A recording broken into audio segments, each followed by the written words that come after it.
Vandeham Sri Guru Sri Juta Padakamalam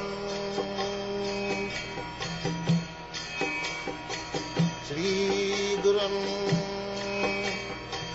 Vaishnavanscha.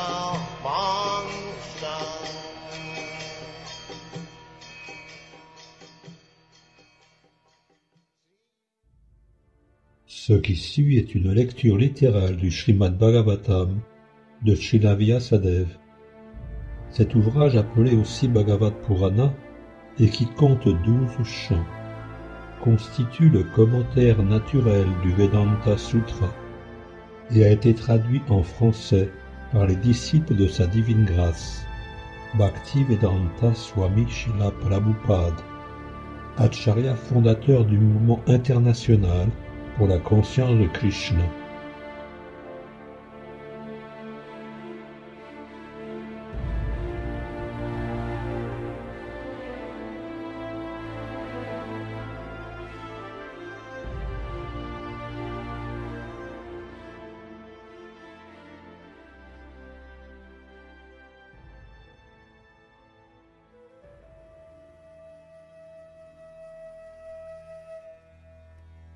Premier chapitre. Questions posées par les sages.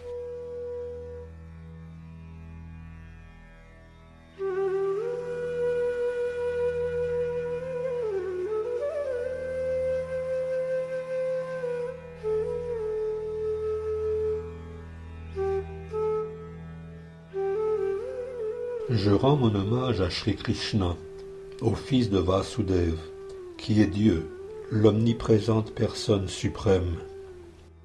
Je médite sur lui, réalité sublime, cause première de toutes les causes, et de qui émanent les univers manifestés, en qui ils reposent, par qui ils sont anéantis.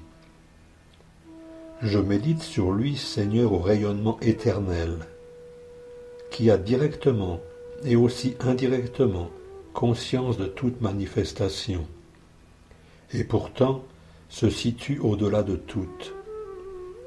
C'est lui et nul autre qui à l'origine enseigna le savoir védique au premier être créé, Brahma, en son cœur.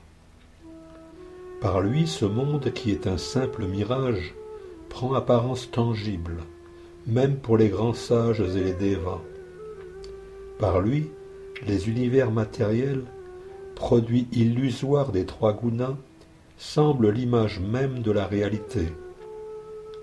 Sur lui donc je médite, sur lui qui est la vérité absolue, vivant éternellement son royaume spirituel, à jamais libre de l'illusion. Ce Bhagavad Purana, entièrement opposé à tout acte de religion que motive un quelconque désir matériel, dévoile la vérité la plus haute, accessible aux dévots dont le cœur est pur. Cette vérité la plus haute est la pure réalité, qu'il distingue, pour le bien de tous, de l'illusion. Et elle met fin aux trois formes de souffrance.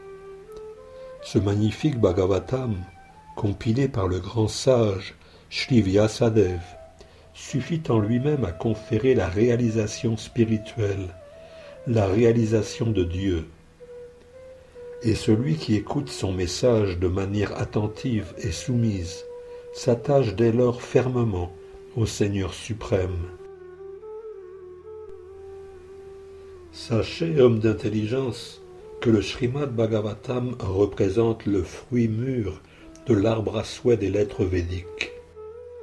Ce tendre fruit à saveur de nectar a touché les lèvres de Sri Shukadeva Goswami et pris ainsi, même pour les âmes libérées, un goût encore plus suave.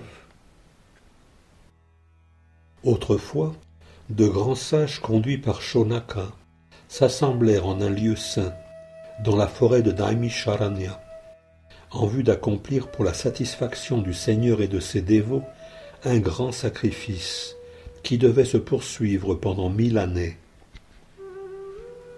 Un jour, après avoir complété leurs devoirs matinaux et allumé le feu sacrificiel, puis offert avec respect un siège à Shilasutta Goswami, les grands sages commencent à l'interroger gravement.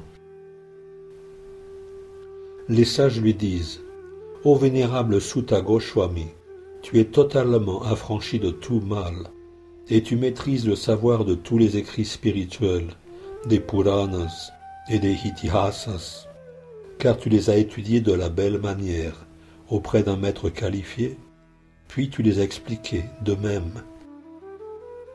Ô Sutta Goswami, toi le plus ancien des doctes védantistes, tu es instruit du savoir de Vyasadeva, l'avatar, comme de celui d'autres sages, maîtres de diverses connaissances physiques et métaphysiques. Et par ta soumission, tu t'es attiré toutes les faveurs de tes maîtres spirituels. Ainsi peux-tu maintenant nous faire part de tout ce qu'ils t'ont appris.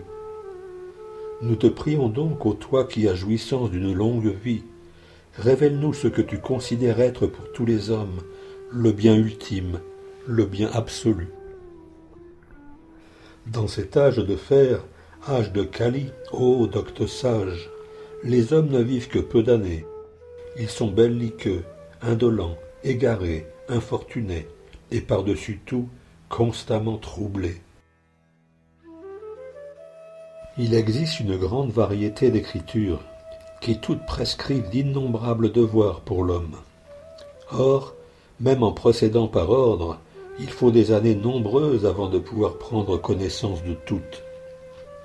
Par suite, ô sages, accepte de choisir les enseignements essentiels contenus dans ces écrits védiques et daigne les expliquer pour le bénéfice de tous les êtres, afin de satisfaire leur cœur.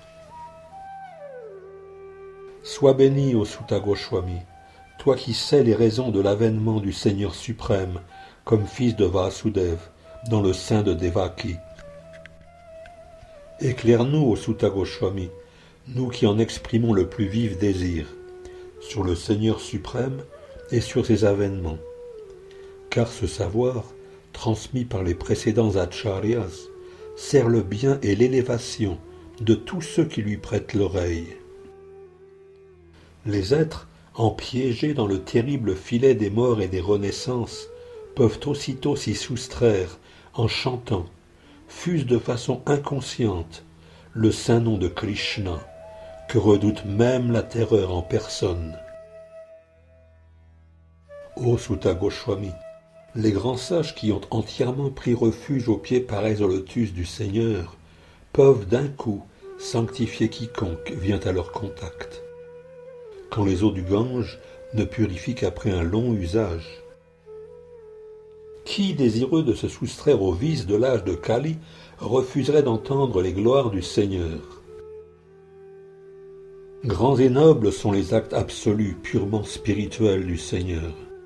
Et les grands sages, les grands érudits, tels Narada, en chantent la splendeur. Aussi te prions-nous qui souhaitons ardemment les entendre, de nous relater les merveilleux divertissements, ceux qu'ils conçoivent sous la forme de divers avatars.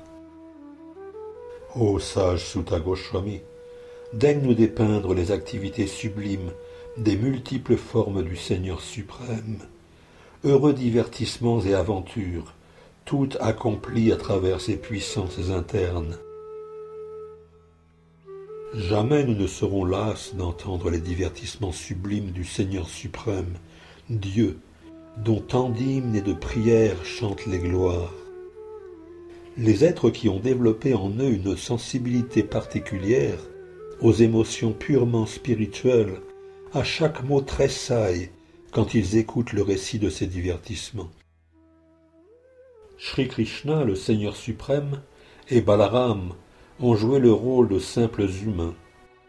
Or, malgré ces apparences, ils ont accompli de surhumaines prouesses. Sachant que l'âge de Kali s'est déjà levé, nous nous rassemblons en ce lieu saint pour l'exécution d'un long sacrifice, voué à l'écoute du message spirituel et absolu de Dieu. La Providence seule a pu nous permettre de rencontrer ta grâce. Aussi t'acceptons-nous comme le maître du vaisseau, qui fera traverser à ceux qui le désirent ce redoutable océan de Kali, destructeur de toutes les qualités de l'homme. Et maintenant que Shri Krishna, la vérité absolue, le maître de tous les pouvoirs, est retourné vers son royaume, veuille nous dire qui a en garde les principes de la spiritualité.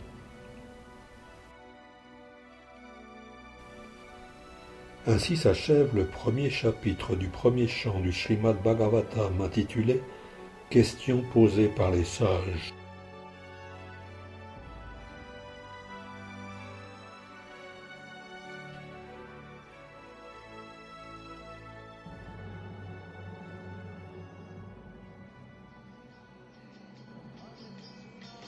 Hare Krishna, Krishna Krishna, Hare Hare, Hare Rama.